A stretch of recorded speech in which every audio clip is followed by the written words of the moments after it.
Warm welcome to all of you who are using our Connections program throughout the parish. The gospel that we just heard begins with Jesus at prayer. And in Luke's gospel, whenever Jesus is at prayer, it signals that an important event or an important moment is going to happen. You know, since the beginning of Luke's gospel, people have been asking one question: who is Jesus? So Jesus asks his disciples what people are asking about him. And they kind of offer the standard response that we've gotten used to. Some people think that Jesus is John the Baptist come back from the dead, or he's one of the prophets like Elijah or some other ancient prophet. Then Jesus asks the big question. Jesus says to his disciples, "Who do you say that I am?" Not who other people say I am. Who do you say that I am? And you can feel the difference. This is getting personal. And every person and every disciple in every age has to answer that most fundamental question. Who do I say Jesus is? You and I have to answer that question. Well, Peter speaks for the 12 disciples, and he says, "You are Christ, the Messiah. You are God's unique and special agent."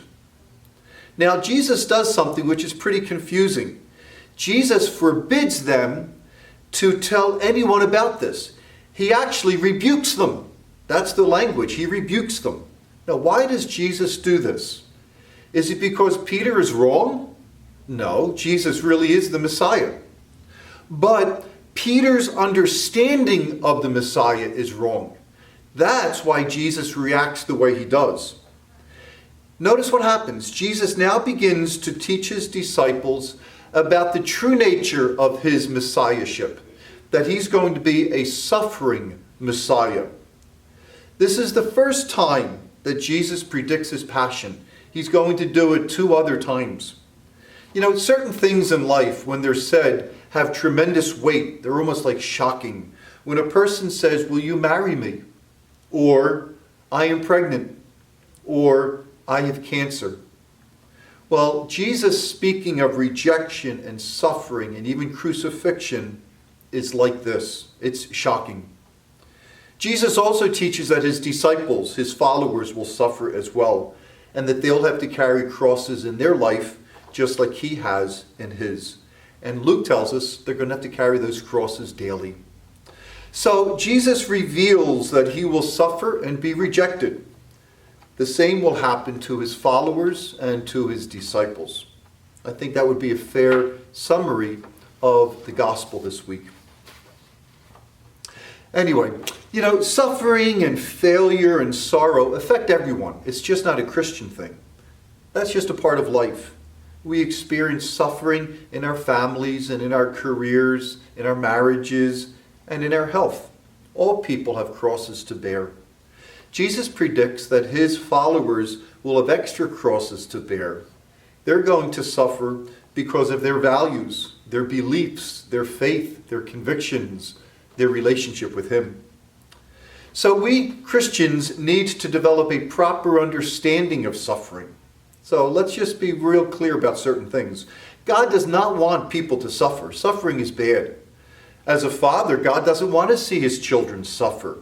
And we are called to avoid suffering and to reduce suffering in our lives and in the lives of other people. We're expected to help remove the crosses that weigh people down. But when we cannot, we have to learn how to accept our crosses and grow because of them. So this is what I'm going to encourage all of us to do this week. Accept the daily crosses in your life and allow them to help you to grow. Accept the daily crosses in your life and allow them to help you to grow. So a couple of practical things that we can do. Accept your crosses and suffering the way Jesus did. Have the attitude and the approach to suffering that Jesus had in his life.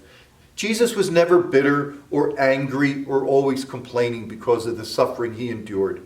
So offer your suffering up to God and allow it to be redemptive. Offer it as a sacrifice to God like Jesus did with his own suffering. Next, allow the crosses and the suffering that we experience to help us to grow and to mature. You know, nothing helps us to grow and mature like suffering. Suffering facilitates growth and depth in the spiritual life. So allow your sufferings to draw you closer to God, into a deeper and a more intimate relationship with God.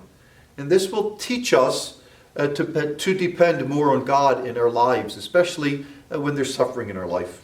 And maybe the final suggestion is this. Let's allow our crosses to help us to grow in compassion for others who are suffering and carrying crosses. When we suffer, we want other people to kind of care for us and to help us. Well, when other people suffer, they want the same.